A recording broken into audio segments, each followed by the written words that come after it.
Let's face it, in the gun world, opinions are louder than muzzle brakes, and everyone thinks they're an expert. But some calibers? They're just plain stupid. We're talking about the ones that make no sense to carry, cost a fortune to shoot, and perform like they're stuck in the 19th century, yet somehow, a bunch of people still swear by them like they're God's gift to ballistics. Today, we're diving into the top 5 calibers only idiots use. Harsh? Maybe. Honest? Absolutely. This isn't about being a snob, it's about cutting through the hype and calling out the rounds that should have been left on the drawing board. So, if your favorite pet caliber ends up on this list, don't get mad, just ask yourself why you're still wasting your time and money on it.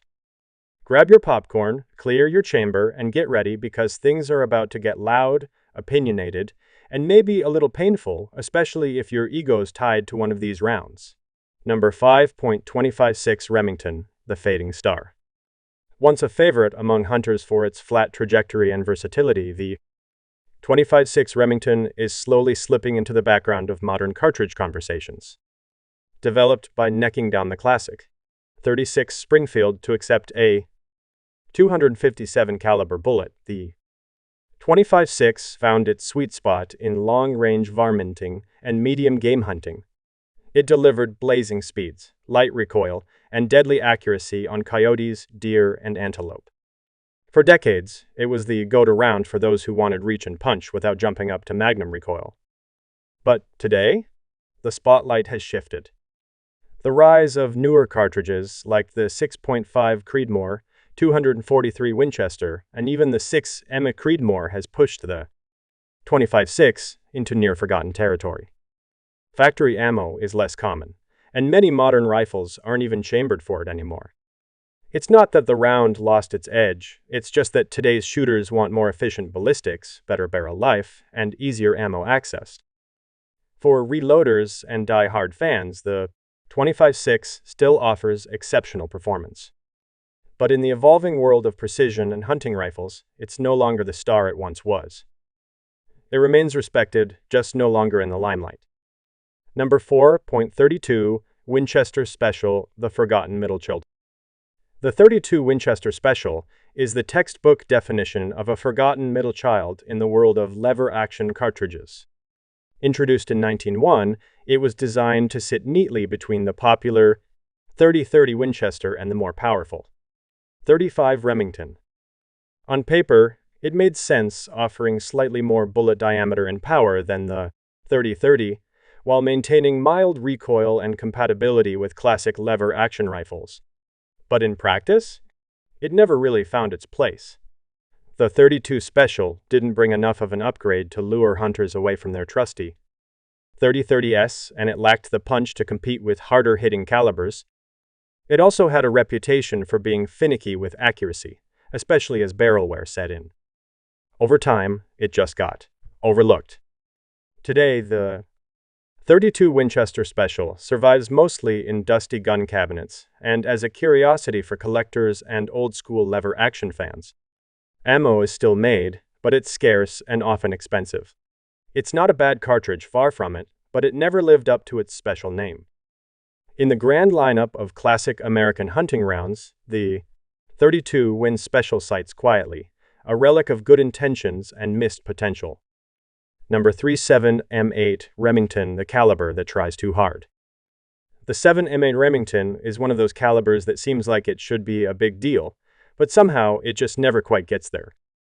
Based on the 308 Winchester case necked down to 7M, it offers a solid blend of flat trajectory, manageable recoil, and good ballistic performance.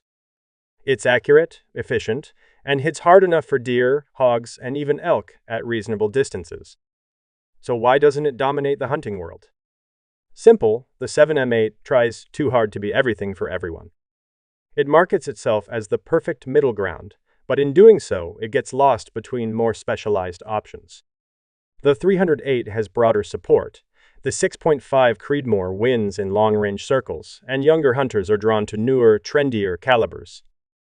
To its credit, the 7M8 is a great performer, especially for youth or recoil-sensitive shooters, but it suffers from being just too safe. Not bold enough to stand out, not common enough to be mainstream, and not exotic enough to be cool. It lives in cartridge limbo. The 7M8 isn't bad. It just never made the leap from solid choice to must-have. And in today's crowded field, that's not quite enough. Number 2.41 Magnum, the caliber nobody asked for. The 41 Magnum is the classic answer to a question almost no one was asking. Introduced in the 1960s as a supposed sweet spot between the 357 Magnum and the 44 Magnum, it was pitched as the perfect law enforcement round, offering more stopping power than the 357 without the wrist-snapping recoil of the 44. Sounds great in theory, but in practice? Not so much. Cops didn't bite. They stuck with the 357 or went full 44 when they needed the extra punch. And hunters? Most were already well served by the 44 Magnum, which had a head start, better availability, and more factory support. The 41 Magnum just didn't fit anywhere cleanly, too much for some, not enough for others. To this day, the 41 Magnum has a cult following of die-hard fans who swear by its power and accuracy. But let's be honest, it's a niche round. Ammo is hard to find, expensive when you do, and very few new guns are chambered for it. It's not a bad cartridge, it actually performs very well. But in the end, the 41 Magnum remains a middle child Magnum with great potential, minimal demand, and a name that outlived its purpose. Number 1.300 Savage, the obsolete oddball. The 300 Savage was a serious innovation back in 1920. Designed to deliver 36 performance in a shorter action, it gave lever-action rifles like the Savage Model 99 a new lease on life. For decades, it was a respected hunting cartridge, fast, accurate, and effective on deer-sized game. But fast forward to today, and the 300 Savage has become the odd man out in a world full of modern magnums and precision cartridges. The problem? It was overtaken by its own descendants. The 308 Winchester, which owes a lot to the 300 Savage's case design, came along in the 1950s and did everything better: flatter trajectory, higher pressure tolerance, broader adoption. Since then, the 300 Savage has been slowly fading into obscurity. Ammo is still made, but in limited runs. Rifles chambered for it are almost exclusively vintage, and hand-loading is basically required if you want consistent performance. It's not a bad round by any means. In fact, it's still very capable, but it's become a curiosity rather than a contender. In the end, the 300 Savage is a historical stepping stone, a cartridge that mattered once, but now just quietly collects dust in the shadows of progress.